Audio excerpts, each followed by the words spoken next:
আসসালামু আলাইকুম। এখন শুনবেন সংবাদ শিরোনাম। নির্বাচন কমিশনে গিয়ে ভোটার হবার আনুষ্ঠানিকতা সারলেন তারেক রহমান। 24 ঘন্টার মধ্যে দেয়া হবে স্ত্রী কন্যা সহ সবার এনআইডি। ওসমান হাদির কবর জিয়ারত করলেন বিএনপির ভারপ্রাপ্ত চেয়ারম্যান। ঢাবিতে নেতাকর্মীদের ফুলেল অভ্যর্থনা। রাজনৈতিক প্রজ্ঞা বললেন মহাসচিব। 300 আসনে চূড়ান্ত প্রার্থী ঘোষণার শেষ মুহূর্তে জোটগুলো। শরিক ও সমমনাদের সাথে বিএনপি জামায়াতের দর কষাকষি। এনসিপির গন্তব্য নিয়েও আলোচনা। ফরিদপুরে বহিরাগতদের হামলায় পণ্ড হয়েছে জেমসের কনসার্ট। ঘটনা ভিন্ন খাতে নিতে ছড়ানো হচ্ছে গুজব, বলছে পুলিশ। আসসালামু আলাইকুম। এতক্ষণ শুনছিলেন সংবাদ শিরোনাম, এখন শুনবেন বিস্তারিত। জাতীয় পরিচয়পত্র এনআইডি নিবন্ধন কার্যক্রম সম্পন্ন করেছেন বিএনপি চেয়ারপারসন তারেক রহমান। দুপুরে কড়া নিরাপত্তার মধ্য দিয়ে আগারগাঁওয়ে নির্বাচন ভবনে যান তিনি। পরে নির্বাচন কমিশনের নিয়ম অনুযায়ী জাতীয় পরিচয়পত্রের জন্য বায়োমেট্রিক ও আইরিশ সংগ্রহ করা হয় তারেক রহমানের। এর আগেই অনলাইনে ভোটার হওয়ার আবেদন ফর্ম পূরণ করেন তারেক রহমান ও তার কন্যা জাইমা রহমান। বায়োমেট্রিক সম্পন্ন করার 7 থেকে 24 ঘন্টা পর তিনি জাতীয় পরিচয়পত্র হাতে পাবেন। আর সবকিছু ঠিকঠাক থাকলে বিএনপির ভারপ্রাপ্ত চেয়ারম্যান ভোটার হচ্ছেন ঢাকা 17 আসন অর্থাৎ গুলশান 19 নম্বর ওয়ার্ড এলাকার। পরে এভার কেয়ার হাসপাতালে চিকিৎসাধীন মা বেগম খালেদা জিয়াকে দেখতে যাওয়ার কথা রয়েছে তারেক রহমানের। আনুষ্ঠানিক সব কাজ শেষ হয়ে গেছে। বলা হয়েছিল যে সর্বোচ্চ 24 ঘন্টার মধ্যে এনআইডি তিনি হাতে পাবেন। যদিও 24 ঘন্টা লাগবে না, সচিব যেমনটি জানিয়েছেন যে আজকের মধ্যেই তিনি এনআইডি হাতে পেয়ে যাবেন, অর্থাৎ এনআইডি কাজ শেষ হয়ে যাবে। তবে মূল যে বিষয়টি গুরুত্বপূর্ণ সেটি হলো যে চূড়ান্ত যে ভোটার তালিকা প্রকাশ পেয়েছিল সেটি তো অন্তর্ভুক্ত হওয়া, অর্থাৎ আজকে যে তিনি এনআইডি পেলেন, ভোটার পেলেন, এতে কিন্তু তিনি ত্রয়োদশ সংসদ নির্বাচনে ভোট দিতে পারবেন বিষয়টি কিন্তু সেটি না। এই তিনি ভোটার হয়েছেন সেটি আগামীকালকে সচিব পুরো পূর্ণাঙ্গ কমিশনের সামনে পেশ করবেন, আবেদন করবেন এবং জানাবেন। পুরো কমিশন সিদ্ধান্ত নেবে যে তাকে চূড়ান্ত যে ভোটার তালিকা আছে সেখানে তাকে অন্তর্ভুক্ত করবে কি না। কমিশন এখানে দুইভাবে সিদ্ধান্ত দিতে পারে, যেহেতু সময় খুব বেশি নেই। 29 তারিখ মনোনয়নপত্র জমা দেওয়ার শেষ তারিখ। একটি হচ্ছে কমিশন সভা বসে সিদ্ধান্ত নিতে পারে, এটি হচ্ছে মতি সম্মতি, অর্থাৎ কমিশন সভার সেখানে প্রয়োজন হবে না। এই কালকে সচিব জানিয়েছেন আবেদন কালকে এই বিষয়টি সম্পূর্ণ পরিষ্কার হয়ে যাবে। যতটুকু আমি জানতে পেরেছি যে তাকে ভোটার তালিকায় কালকের মধ্যে তিনি হয়তো অন্তর্ভুক্ত হয়ে যেতে পারেন। আর আরেকটি বিষয় হচ্ছে ভোটার তালিকা অন্তর্ভুক্ত হয়ে যাওয়ার পর নির্বাচন কমিশনের পক্ষ থেকে আরেকটি সম্পূরক ভোটার তালিকা প্রকাশ করতে হবে, যেহেতু তার নামটি অন্তর্ভুক্ত তাকে এবং তার মেয়ে জাইমা রহমান দুজনের নাম অন্তর্ভুক্ত। ইনকিলাব মঞ্চের মুখপাত্র শরীফ ওসমান হাদির কবর জিয়ারত করেন বিএনপির ভারপ্রাপ্ত চেয়ারম্যান তারেক রহমান। সেখানে প্রবেশের পর তাকে ফুলেল অভ্যর্থনা জানানো হয়। এরপরই জাতীয় কবি কাজী নজরুল ইসলামের সমাধিতে পুষ্পস্তবক অর্পণের মাধ্যমে শ্রদ্ধা নিবেদন করেন বিএনপির ভারপ্রাপ্ত চেয়ারম্যান। এর আগে জাতীয় কবির কবর জিয়ারত করেন তিনি। এ সময় 1 মিনিট নীরবে দাঁড়িয়ে কবির প্রতি গভীর শ্রদ্ধা জানান তিনি। এর আগে ঢাকা বিশ্ববিদ্যালয় এলাকায় বিএনপির ভারপ্রাপ্ত চেয়ারম্যানের গাড়িবহরকে স্বাগত জানায় ছাত্রদলের বিপুল সংখ্যক নেতাকর্মী। ঢাকা বিশ্ববিদ্যালয়ে ভিসি স্বাগত জানান তারেক রহমানকে। ওসমান হাদির কবর জিয়ারতে আনুষ্ঠানিকতা শেষে বের হবার পথে বিশ্ববিদ্যালয় থেকে শাহবাগ মোড় হয়ে পথে পথে নেতাকর্মীদের অভিনন্দন গ্রহণ করেন তারেক রহমান। তিনিও গাড়ি থেকে হাত নেড়ে শুভেচ্ছা জানান সবাইকে। বিকেলে এভার কেয়ার হাসপাতালে চিকিৎসাধীন মা বেগম খালেদা জিয়াকে দেখতে যাবেন তারেক রহমান।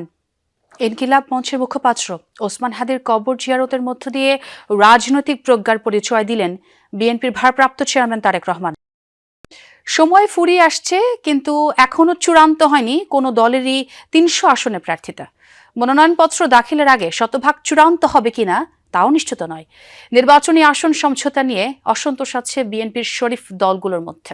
এদিকে জামায়াত ইসলামী ও সমমনা দলগুলোর মধ্যে আসন ভাগাভাগি নিয়ে আছে মতভেদ। সমমনার 7টি দলের বাইরে দলটির সাথে আলোচনায় আছে এনসিপি সহ একাধিক দল। সময় যত গড়াচ্ছে নির্বাচনে রাজনৈতিক দলগুলোর আসন সমঝোতা তত কঠিন হচ্ছে। বিএনপি, জামায়াত ইসলামী, এনসিপি সহ দলগুলো এখনও শতভাগ আসনে প্রার্থী চূড়ান্ত করতে পারেনি। জোটবদ্ধ হলেও নির্বাচন করতে হবে নিজ প্রতীকে। আরপিওর এমন সংশোধনের পর জোট ও শরিকরা নানা হিসেব কষছে। কে কত আসন পাবে, কয়টায় দেয়া হবে ছাড়, এই নিয়ে এখনও দর কষাকষিতে দলগুলো। মুফতি রশিদ বিন ওয়াক্কাস ইসলামী ঐক্য জোট যুগপৎ আন্দোলনের শরিক ও সমমনা দলগুলোর সঙ্গে আসন সমঝোতা সমঝোতা প্রায় চূড়ান্ত করেছে বিএনপি। 272টি আসনে দলীয় সম্ভাব্য প্রার্থীর নাম ঘোষণা করা হয়েছে। বাকি 28টি থেকে সমঝোতার মাধ্যমে শরিকদের দেয়া হবে। যুগপৎ আন্দোলনের শরিক ও সমমনা দলগুলোর সঙ্গে আসন সমঝোতা প্রায় চূড়ান্ত করেছে বিএনপি। 272টি আসনে দলীয় সম্ভাব্য প্রার্থীর নাম ঘোষণা হয়েছে। বাকি 28টি সমঝোতার মাধ্যমে শরিকদের দেয়া হবে। এখন পর্যন্ত প্রায় 14টি আসনে শরিক দলের প্রার্থীদের নামও ঘোষণা করেছে দলটি। যেসব আসনে সমঝোতা হবে সেখানে প্রার্থী দেবে না বিএনপি। যদি বোঝাপড়া থাকে অনেক কিছুই করা সম্ভব। এই তো এটা নিয়ে কিছু টানাপোড়েন আছে, সব নির্বাচনের সময় এরকম কিছু টানাপোড়েন থাকে, আপনি জানেন এটা। এবারও তার ব্যতিক্রম না, কিন্তু এবার আমরা একটু গুরুত্বপূর্ণ, বিএনপি যেহেতু বড় দল, তাদের আমরা বড় ঔদার্য আমরা আশা করেছিলাম। সরকার গঠন করলে সরকার কিভাবে বাকিরা অংশ হতে পারে তারা এটা বিবেচনার মধ্যে আছে। এরপরে সংরক্ষিত নারী আসন আছে, আপার চেম্বার গঠিত হলে উচ্চতর কক্ষ, সেখানেও এটা অ্যাকোমোডেট। বহিরাগতদের হামলায় পণ্ড হল জেমসের কনসার্ট। এই ঘটনায় এখনো কোনো মামলা হয়নি আর আটকও হয়নি কেউ। শুক্রবার রাতে ফরিদপুর জেলা স্কুল মাঠে হয় এই ঘটনা। প্রত্যক্ষদর্শীরা জানায়, জেলা স্কুলের 185তম বর্ষপূর্তি উপলক্ষে 2 দিনব্যাপী আয়োজন ছিল। শেষ দিন সাংস্কৃতিক পর্বে গান পরিবেশনের কথা ছিল জনপ্রিয় কণ্ঠশিল্পী জেমসের। এমন খবরে দূর দূরান্ত থেকে কনসার্ট উপভোগ করতে যান অনেকে, কিন্তু অনুষ্ঠানটি উন্মুক্ত না হওয়ায় বহিরাগতদের প্রবেশ করতে দেয়া হয়নি। কনসার্টে প্রবেশ করতে না পেরে এক পর্যায়ে ক্ষুব্ধ হয়ে ওঠেন তারা। প্রথমে কনসার্ট স্থল লক্ষ্য করে ইট পাটকেল ছোড়ে, পরে কয়েকজন প্রাচীর টপকে ভেতরে ঢুকে ভাঙচুর চালায়। পরিস্থিতি উত্তপ্ত হয়ে উঠলে অনুষ্ঠান বন্ধের ঘোষণা দেয় কর্তৃপক্ষ। 15-20 লোক বাহিরে দাঁড়ানো ছিল, তারাও অনুষ্ঠান দেখতে চায় এবং তারা ভিতরে ঢুকতে চায়।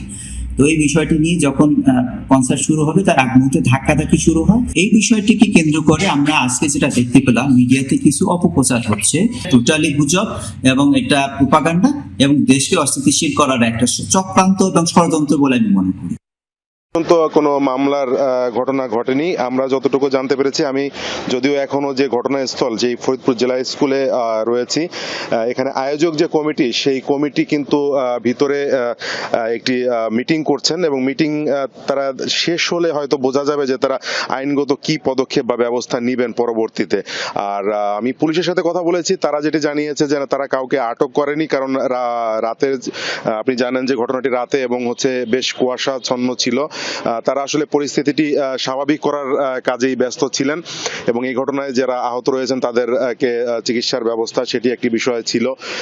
এই যে মাঠটি আমি এখন দেখানোর চেষ্টা করছি, মাঠের ওই প্রান্তে, শেষ প্রান্তেই কিন্তু স্টেজ করা ছিল এবং সেখানে রাত 10টায় নগর বাউল খ্যাত জেমসের